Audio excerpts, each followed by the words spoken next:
চলে এসেছি আজকে নববর্ষের থালি রেসিপি নিয়ে। আজকে আমাদের বাড়িতে নববর্ষের দিন দুপুরে কি রান্না হয়েছে সেটা আমি আপনাদের সাথে শেয়ার করব। হ্যালো বন্ধুরা, সবাই কেমন আছো? সবাইকে জানাচ্ছি শুভ নববর্ষের প্রীতি শুভেচ্ছা ও অভিনন্দন। আপনাদের সবাইকে আমার চ্যানেলে স্বাগত। বছরের প্রথম দিন আপনারা নিশ্চয়ই সবাই খুবই ভালো আছেন এবং সারা বছর এইভাবে আপনারা ভালো থাকুন এবং সুস্থ থাকুন। আর আমিও খুবই ভালো আছি। আমরা বাঙালিরা নববর্ষের দিনে প্রত্যেকের বাড়িতেই কিন্তু ভাত মাছ তো হবে, কারণ কথায় আছে আমরা বাঙালিরা মাছে ভাতে। আমাদের বাড়িতে দুপুরের লাঞ্চে হয়েছে সাদা ভাত। এখানে আমি দিয়ে দিয়েছি একটি কাঁচা লঙ্কা, দুটো কাঁচা পেঁয়াজ। গরম ভাতের সাথে কাঁচা পেঁয়াজ আর কাঁচা লঙ্কা খেতে খুবই ভালো লাগে। আর হয়েছে সরু লতিকে মাছের মুড়ো দিয়ে আর আলু দিয়ে তরকারি। এই লতির তরকারিটাও খেতে কিন্তু দুর্দান্ত স্বাদের হয়েছিল। এরপর চলে এসেছে দু রকমের মাছ। নববর্ষের দিন প্রত্যেকটা বাঙালির বাড়িতে মাছ হবে, কারণ মাছটা হচ্ছে বাঙালির ইমোশন।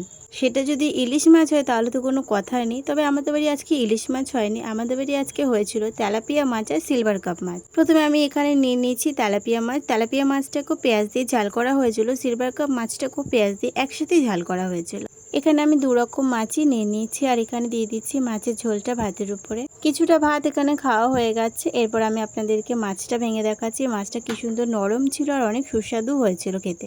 আপনাদের কার কার মাছ খেতে ভালো লাগে সেটা অবশ্যই কমেন্ট করে জানাবেন, আর কি মাছ খেতে ভালোবাসেন সেটা অবশ্যই জানাবেন। আপনি যদি আজকে আমার চ্যানেলে নতুন হয়ে থাকেন তাহলে আমার চ্যানেলটিকে সাবস্ক্রাইব করে নেবেন এবং ভিডিওতে একটি লাইক করে পাশে থাকবেন। এরপর মাছ খাওয়া হয়ে গেছে। এরপর আমি নিয়ে নিচ্ছি চিকেন।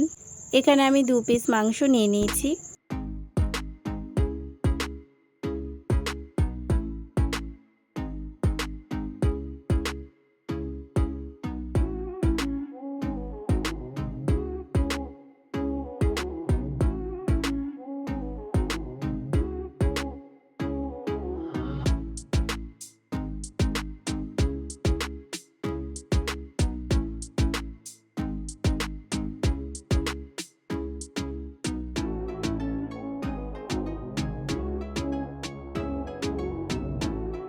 বন্ধুরা, আজকের ভিডিওটি এই পর্যন্ত। আজকের ভিডিও যদি ভালো লেগে থাকে তাহলে চ্যানেলটিকে সাবস্ক্রাইব করে পাশে থাকবেন।